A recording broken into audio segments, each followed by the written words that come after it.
siswa-siswi teacher semuanya, apa kabar? Ya, semua dalam keadaan sehat. Nah, bagaimana persiapan untuk semesternya? Teacher berharap kalian sehat dan memang harus fit saat ujian semester di minggu besok. Nah, saat ini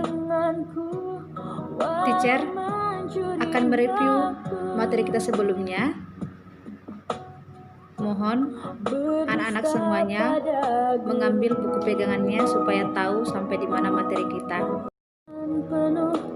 Nah, terakhir materi kita adalah tentang reproduksi tumbuhan paku. Nama lain dari tumbuhan paku ini adalah Pteridophyta. Di pertemuan sebelumnya, teacher sudah membahas reproduksi tumbuhan lumut dimulai dari fase sporopit hingga dia membentuk rizoma. Nah, materi kita selanjutnya adalah tentang tumbuhan lumut. Nah, siapa anak-anak semua yang mengetahui apa bahasa Latin daripada tumbuhan lumut? Nama Latin daripada tumbuhan lumut adalah Bryophyta. Bryophyta ya. Nah, anak-anak semua pasti kenal dengan yang namanya tumbuhan lumut ya. Ini sering kita lihat di kamar mandi kalau tidak dibersihkan ya. Bagi anak-anak yang malas membersihkan kamar mandinya, akan tumbuh lumut biasanya di sekitar kamar mandinya. Oke, apa itu lumut? Lumut merupakan kelompok tumbuhan yang masih sederhana karena belum memiliki akar, batang, dan daun yang sejati.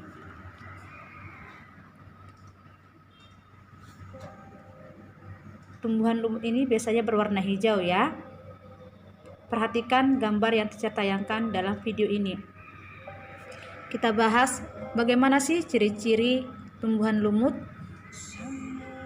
Kita melangkah dari bentuk dan ukuran tubuh lumut.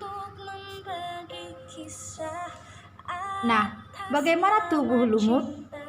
Tubuh lumut ada yang berbentuk lembaran dan ada juga yang seperti tumbuhan kecil dan tegap. Nah, lumut yang berukuran kecil memiliki tinggi 1-2 cm. Dan lumut yang berukuran besar memiliki tinggi lebih kurang 20 cm. Oke, sedangkan akar daripada lumut adalah akarnya disebut rizoid yang berfungsi menyerap air dan garam mineral dan untuk melekat pada habitatnya.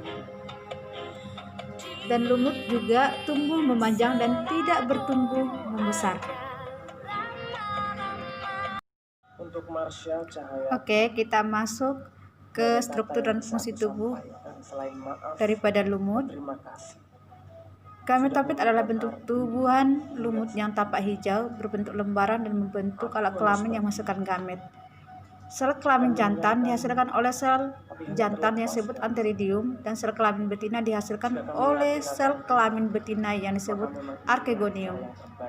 Lumut memiliki antheridium dan archegonium yang disebut monogenesis atau yang berumah satu atau sering disebut dengan homotalus, dan yang hanya memiliki satu jenis alat kelamin disebut diesis atau berumah dua atau sering disebut dengan heterotalus. Berikutnya kita masuk ke dalam struktur dan fungsi tubuh lumut ya. Tubuh lumut bentuknya sporofit. Sporofit maksudnya bentuk tumbuhan lumut yang menghasilkan spora. Sporofit hidup menumpang di atas gametofit dan mendapatkan air, garam, mineral, dan zat makanan dari gametofit juga.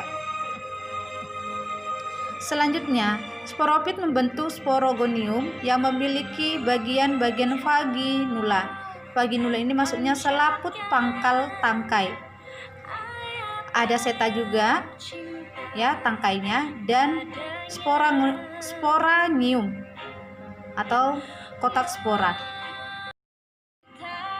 Selanjutnya kita masuk ke dalam bagaimana reproduksi pada lumut. Perhatikan gambar yang tertayangkan di video ini ya nak.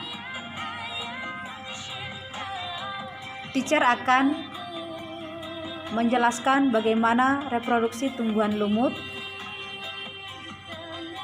Nah, tumbuhan lumut sering kita jumpain berada pada tahap gametofit.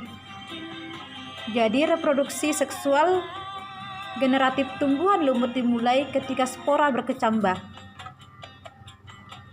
Saat spora berkecambah akan menghasilkan protonema. Nah, protonema ini kemudian tumbuh menjadi tumbuhan lumut. Bagaimana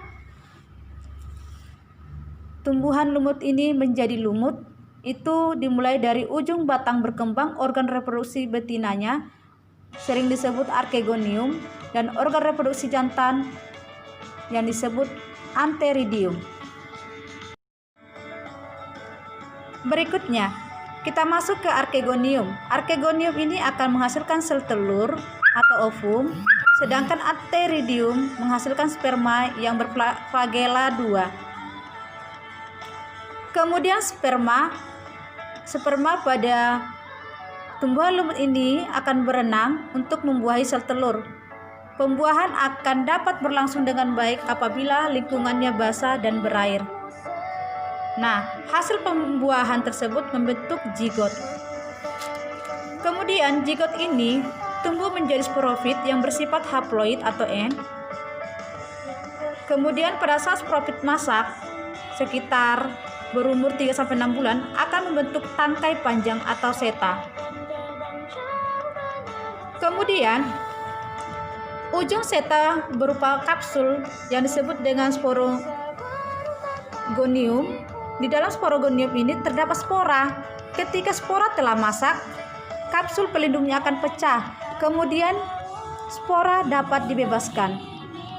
Nah, ketika spora dibebaskan, spora ini akan berkecambah dan memulai siklus hidup lumut kembali. Kemudian, tumbuhan lumut ini mengalami reproduksi aseksual, yaitu vegetatif, melalui kuncup atau gemae dan melakukan fragmentasi. Nah, pada saat fragmentasi akan terjadi tumbuhan lumut melepaskan sebagian tubuhnya untuk menjadi individu baru. Demikianlah cara tumbuhan lumut untuk bereproduksi.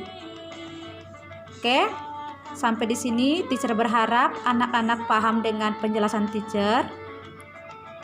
Dan coba kamu like dan subscribe video teacher. Sampai jumpa. Dan mudah-mudahan ini bisa membantu kamu di dalam belajarmu.